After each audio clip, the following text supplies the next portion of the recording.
Putin is at an impasse. Volodymyr Zelenskyy made a loud statement. The Russian dictator is facing the most difficult choice since the beginning of the war and is seriously considering a pause. What made the Kremlin hesitate and slow down at this moment when the front is on fire? And why? Zelenskyy firmly believes that Putin is actively searching for a way out of the trap he set for himself. Now let's break down the hidden facts that Russian propaganda is hiding. And for more details, check out our report. You're watching the Glaivered channel. Hello, I'm your host Yevhen Serov. If you found this video helpful or entertaining, please hit the like button to show your support for the channel.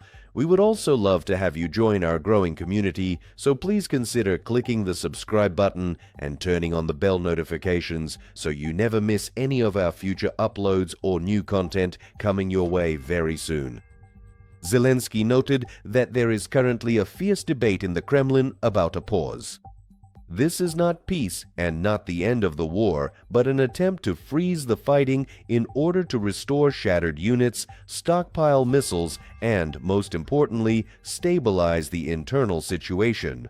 According to the president, Putin is afraid that without this breathing space, the Russian army could face war, with a systemic collapse already by the summer of 2026. As for the options facing the Kremlin leader, Zelenskyy highlights two paths, both of which are losing scenarios for Putin. The first is to continue the offensive at any cost. This means the complete exhaustion of the economy and the risk of a new wave of mobilization which could blow up the situation inside Russia. The second is to enter into real negotiations, to admit the impossibility of capturing all of Ukraine. Zelenskyy emphasizes that Putin is trying to find a third way, to imitate readiness for peace through intermediaries in Abu Dhabi in order to bargain for that very pause to rearm. However, Kyiv and its Western partners now see right through this game. Why is this happening right now? Zelenskyy explains.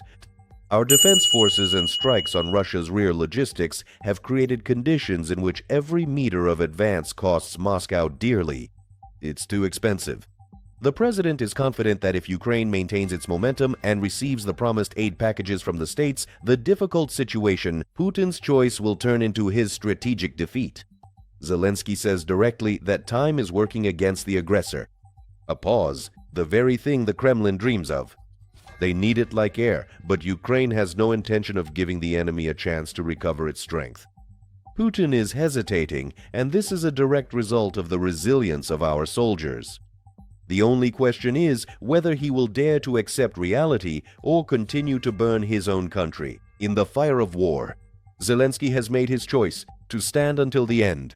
And what do you think? Will Putin actually go for a real pause, or is this just another deception? To gather strength for a new strike. Share your opinion in the comments. Every word matters to us.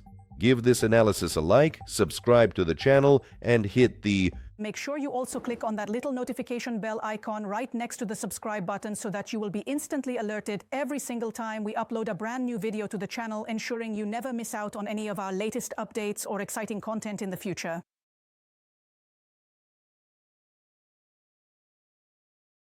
First of all, exchanges will continue. Second, an energy truce. The American delegation has once again put forward such a proposal. Ukraine has expressed its readiness. They are still waiting for a response from the Russians. As for ending the war, Washington will insist on achieving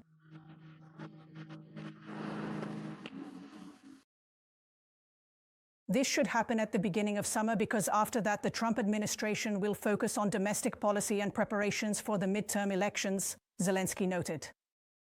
However, the issue of Donbass and control over the armed forces remain unresolved. Complex issues may be brought up at a trilateral meeting at the level of the country's leaders. But certain organizational elements are necessary for such a meeting, says Zelenskyy. And most importantly, such issues must not contradict the constitution of Ukraine. The Russians used more than 400 attack drones and nearly 40 missiles of various types during today's attack.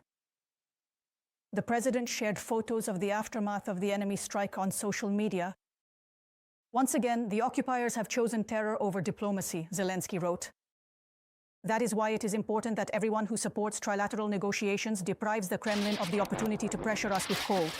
And he called on partners to provide Ukraine with new missiles for the systems, with a focus on energy, financial services, and trade. The European Commission has presented a new package of sanctions against Russia. This was stated in a statement by Ursula von der Leyen. According to her, the 20th package of restrictions covers energy, financial services, and trade. In particular, in the energy sector, the EU wants to impose a complete ban on maritime services for Russian crude oil in order to reduce Moscow's revenues and make it more difficult for them to find buyers. An additional 43 tankers from the Shadow Fleet will be subject to restrictions, bringing the total number of Russian vessels under sanctions to 640. Europe will also make it more difficult for Russia to acquire tankers and obtain technical maintenance, and will take further measures against cryptocurrencies to close off this route for circumventing sanctions. The EU is also proposing to restrict the sale of a range of goods and services to Moscow, as well as the import of metals, chemicals, and critical minerals. Europeans want to adopt the 20th package of sanctions by the anniversary of the full-scale invasion of Ukraine. It still needs to be discussed and approved by the EU Council. Support for the sanctions requires a unanimous vote from all 27 European Union member states.